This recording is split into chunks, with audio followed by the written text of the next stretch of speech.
it's a series of serious and events, but depending on how you take those events and how you take those things that happen depends on how your outlook on life. So there we go. Barry, how important do you think humor is in disarming the harshness of the world and the harshness of the Massive, things that we experience? massive, massive, massive, massive.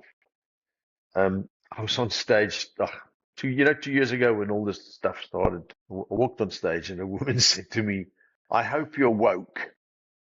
And I said to her straight away, "Well, I have been since 7 o'clock this morning, and you?" And she laughed. And I said, "Leave it out. Let's just have fun." And she did. So we had fun. So too many people take life too seriously. I think a lot of the woke brigade are people that are not happy with themselves, and they saying, "Oh no, you can't do that because what?" There's a brilliant comedian, Ricky Gervais. Do you know him? I know, Ricky. Ricky Yeah. Gervais.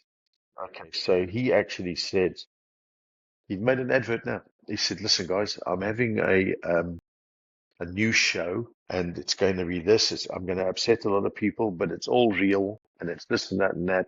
So if you're easily offended, don't watch it, because I really don't need the comments afterwards. Because Yes. he said, if I get negative comments from you to telling me I'm a terrible person and I'm this and I'm that and I'm that, after the show, when you specifically say you hate me, what are you doing?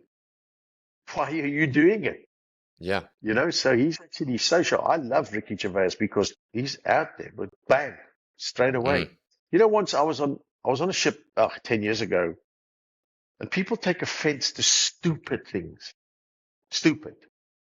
I was talking about the World Cup in South Africa and David Beckham. I'm a massive fan of David Beckham. The guy's a genius. I mean, he is, but he's not a natural orator. You know what I'm saying? No. So I got on stage and I said, "David Beckham, he's a great guy." I said, but I wouldn't say he's the best sort of orator. So they asked him a question after the match, and he said, "Yeah, I do, don't I? Yeah, they're nice, aren't they?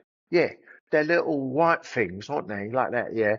You put them in your mouth, don't you? Yeah, and they make your breath smell good, don't they?" And then the guy said, "David, we actually asked you a question about tactics." So this woman came up to me after my show and said, I said, "I'm sorry, ma'am." She said, "We British people do not appreciate you mocking British people." And I said, "Well, that's funny you should say that because I hold a British passport." And she was like, but I said, "No, it's no but. I'm British." So there we go. And then the one time we were on a cruise line and we met this really funny woman. She was really good, older lady. And I convinced her to come on stage and do some stuff. She was really funny. And they invited us for dinner in this really Lani restaurant on one of the cruise liners, which is fantastic. We could have gone there, but because we had Jack and he was like 3 or 4, it was dumb. So we took Jack with a bunch of toys, stuck him under the table, and had our dinner. And Jack was like brilliant. He was playing and he was doing things.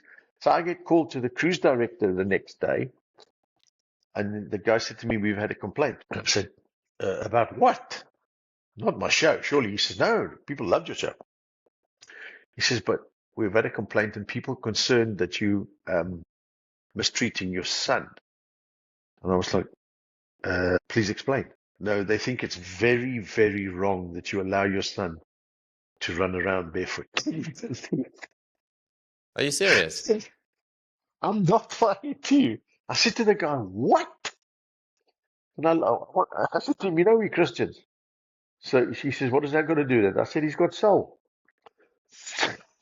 They looked at me like I was flipping a maniac. But imagine complaining about a 3-year-old child under the table, minding his own business.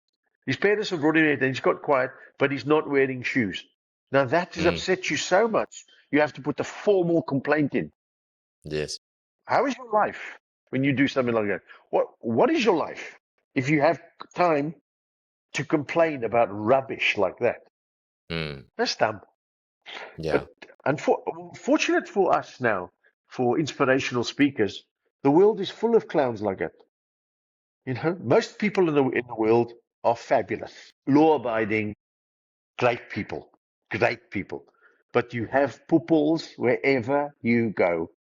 And those are cannon fodder for comics and things like that, and Yeah. speakers and whatever. Because too many guys. I mean, it's just like that. People complain about stuff all the time, all the time, all the time. It's ridiculous. So that's Yeah. why I like Ricky Gervais so much, because he just doesn't take any poop. He's brilliant, Yeah. and You're he's funny. absolutely right. He is funny.